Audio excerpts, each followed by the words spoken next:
Hello, good morning everyone. అందరూ బాగున్నారని అనుకుంటున్నాను.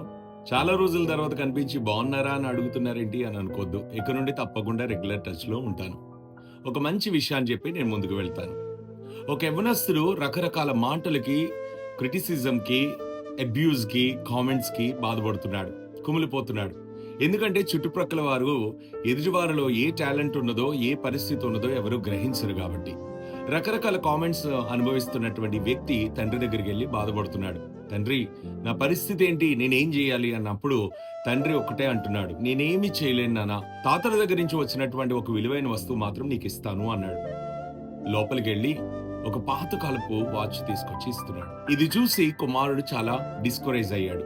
కానీ అది పట్టుకుని షాప్స్ తిరుగుతుంటే అందరూ నవ్వుతున్నారు. ఈ వాచ్ అమ్ముతాము అంటే కొంతమంది 50 రూపీస్ చెప్తున్నారు, కొంతమంది 100 రూపీస్ చెప్తున్నారు, కొంతమంది 150 రూపీస్ చెప్తున్నారు.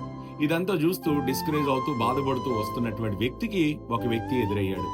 ఏంటయ్యా ఇంత బాధపడుతూ వెళ్తున్నావంటే, ఈ విలువైన వస్తువుని నేను అమ్మడానికి బాధేస్తుంది అంటే, లేదు ఒక ప్లేస్ చెప్తాను, ఆ ప్లేస్కి వెళ్ళు అన్నాడు.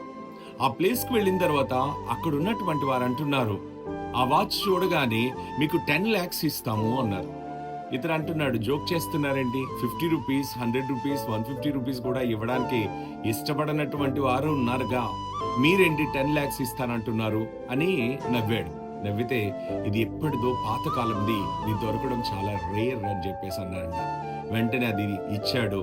అది ఎక్కడో కాదు, మ్యూజియం. 10 lakhs తీసుకుని ఇంటికి వచ్చాడు. ప్రతి ఒక్కరము రకరకాల విషయాలకు బాధపడుతూనే ఉంటాం. మానసిక సమస్యలు, ఆర్థిక సమస్యలు, ఆరోగ్య సమస్యలు, ఇలాంటివి మాత్రమేనా? మన జీవితంలో ఇంకేమీ ఎదుర్కోలేమా?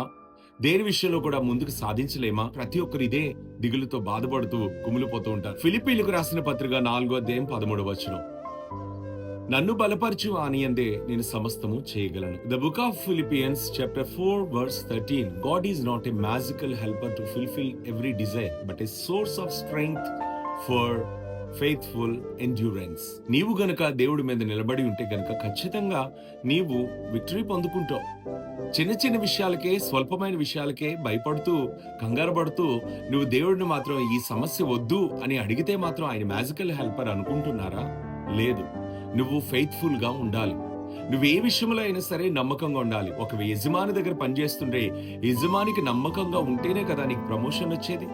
అంతలో పుట్టి అంతలో మాయమైపోయేటటువంటి మనుషులకి అంత ఫెయిత్ఫుల్ గా ఉన్నప్పుడు నువ్వు దేవుడికి ఎందుకు ఉండట్లేదు? ఇంకొక సేవకుడు ఒక మాట అంటున్నాడు, నన్ను బలపరచు అనిందే సమస్తము చేయగలను. ఆయనకి కూడా ఫైనాన్షియల్ ప్రాబ్లమ్స్ వచ్చినాయి, ఫిజికల్ ప్రాబ్లమ్స్ వచ్చినాయి, మెంటల్ టార్చర్ వచ్చింది. అయినా సరే నన్ను ప్రతిరోజు నడిపిస్తున్నాడు కదా, ఆయన ఎందే నమ్మకంగా ఉంటాను, ఆయన ఖచ్చితంగా బలపరుస్తాడు అన్న విశ్వాసంతో ఉన్నాడు. ఈ రోజున మీకు ఇదే చెప్తున్నాను, తప్పకుండా దేవుడు కార్యం చేస్తాడు. తోటివారు, నీ కుటుంబ సభ్యులు, నీ బంధువులు, నీ చుట్టుప్రక్కల వారు ఎవ్వరూ నీకేమీ చేయనప్పుడు దేవుడు మాత్రం చేయాలని నువ్వు అనుకోవడం చాలా తప్పు. ఎందుకంటే నువ్వు ఫెయిత్ఫుల్ గా ఉండాలి. ఫెయిత్ఫుల్ గా నువ్వు ఆరాధించినప్పుడు మాత్రమే కదా నీకు చేసేది. నేను ప్రకటించేటటువంటి దేవుడు మాత్రం అద్భుతమైన కార్యాలు చేస్తాడు. ఎందుకంటే మేమందరం ఈ రోజున ఈ విధంగా సాక్షులుగా ఉన్నామంటే మా జీవితాల్లో చేసినటువంటి కార్యాలు మీ జీవితాలు చేయరంటారా? ఒకసారి ఆలోచించండి. ఏదో ఒక రోజు వస్తుంది, నేను ప్రకటిస్తున్నటువంటి దేవుడు మాత్రం అద్భుతం చేస్తాడని నేను క్లియర్ గా చెప్పగలను. కాబట్టి ఫెయిత్ఫుల్ గా ముందుకు కొనసాగు. తప్పకుండా he will fulfil all your desires. Have a blessed day. Keep smiling. Thank you.